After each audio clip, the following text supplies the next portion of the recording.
जय श्री राम दोस्तों। उन्नति एस्ट्रो वाला के यूट्यूब चैनल पर आपका स्वागत है।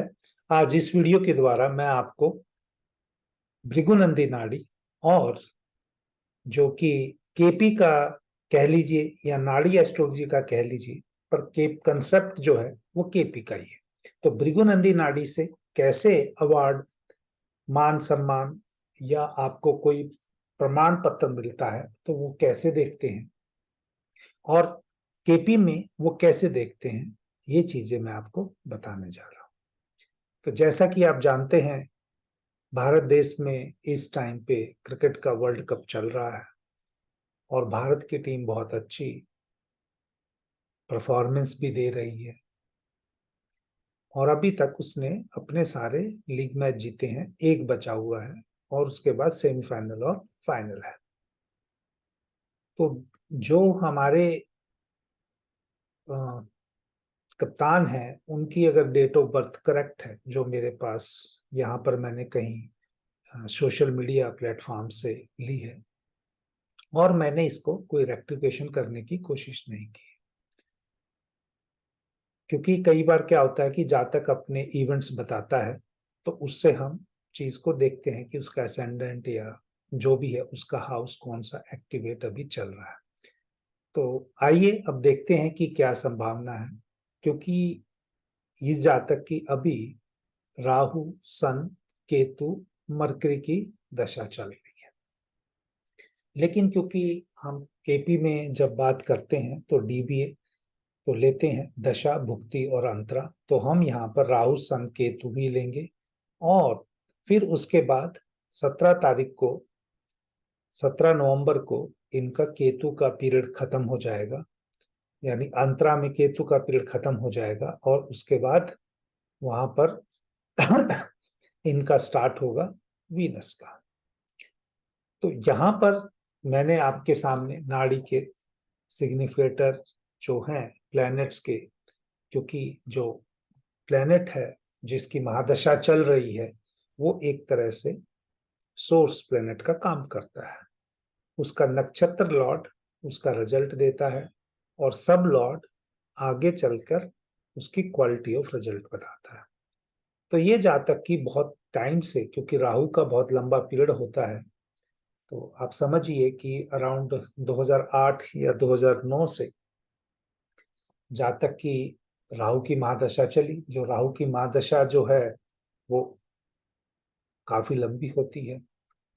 तो उस पीरियड में, अगर राहु की पीरियड में अगर हम बात करें तो जातक को जो मौका मिलता है, जैसे पहले 2011 में जब वर्ल्ड कप हुआ था तो उससे पहले ही इनकी राहु होगी, लेकिन ये वो टीम में सिलेक्ट नहीं हुए थे अभी भी, लेकिन वहां पर राहु में कोई और अंतरा चल रहा था।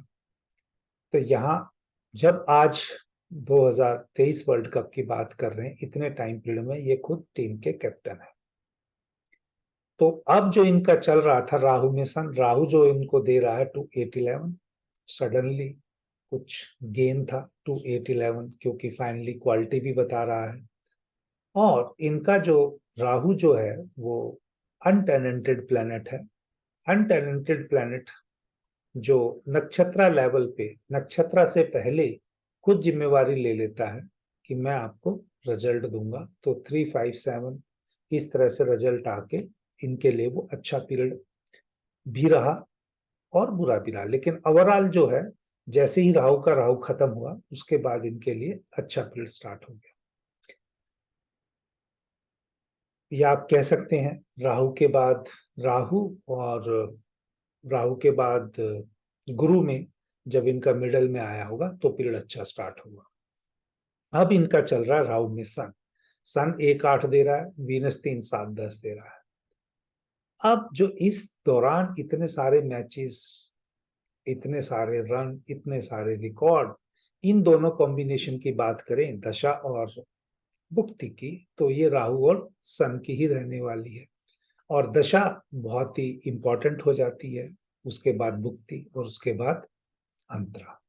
तो यहां पर जो मैं देख पा रहा हूं, 4 9 11 या 6 11, या आप कह सकते हैं 10, 11 ये व्यक्ति को ट्रॉफी, नेम, फेम दिला सकते हैं। मैं अभी कुछ नहीं कहूंगा क्योंकि लोगों के बहुत इमोशन जुड़े होते हैं और अननेसेसरी जो दूसरे लोग भी हैं वो कमेंट करते हैं। लेकिन यहाँ पर आप कॉम्बिनेशन की देखोगे तो आपको पता चल जाएगा कि कहीं पर 6 मिल रहा है, कहीं पर 10 मिल रहा है, ऊपर से अगर आप देखोगे तो 10 है। ऐसा नहीं है कि हम रूल्ड आउट कर दें, बट इस कुंडली के हिसाब से अगर हम देखें तो जो सेमीफाइनल की पोजीशन है 17 नवंबर तक, वहां के जो प्लेनेट हैं कंटिन्यूअसली वो आपको कुछ हिडन दिखा रहे हैं, कुछ चीजों की दिक्कत दिखा रहे हैं। लेकिन जैसे ही वो 17 तारीख के बाद ये जो पीरियड स्टार्ट होगा राहु सन वीनस, तो राहु सन वीनस का जब पीरियड स्टार्ट होगा तो उस टाइम पे जातक के एक ये जो ट्रॉफी है और ये 19 तारीख को फाइनल है तो उस दिन संभावना बढ़ जाती है। और आप यहां पर देखेंगे लेकिन 4 नहीं है कहीं पर भी, जो इस चार्ट में देखोगे 4 नहीं है। 9 रेयरली आ रहा है बट 9 11 के साथ नहीं आ रहा। और सिमिलरली इसी प्रकार से 11 10 जो कॉम्बिनेशन है 10 आ रहा है तो नक्षत्र लेवल पे 10 11 का नहीं है लेकिन 11 है। और वो कॉम्बिनेशन इस तरह से करता है, कई बार 11 इज मोर देन सफिशिएंट हो जाता है। तो हम ये देखते हैं कि जातक के लिए ट्रॉफी जीतना, एंड रिजल्ट जीतना स्लाइटली एक डिफिकल्ट भरा हुआ है। लेकिन जब आप इसको इंश्योर करते हैं, जब आप ये देखते हैं कि जातक को नेम फेम मिलेगा कि नहीं मिलेगा, मैंने भृगुनंदी नाड़ी का कॉम्बिनेशन भी लिखा हुआ है।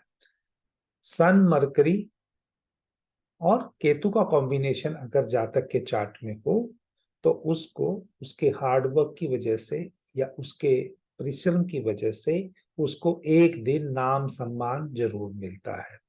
इस टाइम पे अगर हम इनके चार्ट का जो एक्टिवेशन देखेंगे वो अलग बात है। लेकिन सन, मरकरी और केतु का कॉम्बिनेशन इस प्रकार से बन जाता है कि जुपिटर जातक है और सन और मरकरी का जो डिस्पोजिटर है वो जुपिटर ही बनता है और जुपिटर बिल्कुल केतु के सामने बैठा है। और ये सन और मरकरी 90% है। तो मेरे हिसाब से तो इनको ये सम्मान मिलना चाहिए क्योंकि मैंने यहाँ पर नाड़ी से और भृगुनंदी नाड़ी से दोनों चीजों को देखा है। लेकिन जब कई बार आपके पास अपोजिट कैप्टन की या जो उनके तारे अगर इनसे मजबूत हों तो वो हमारे पास नहीं है।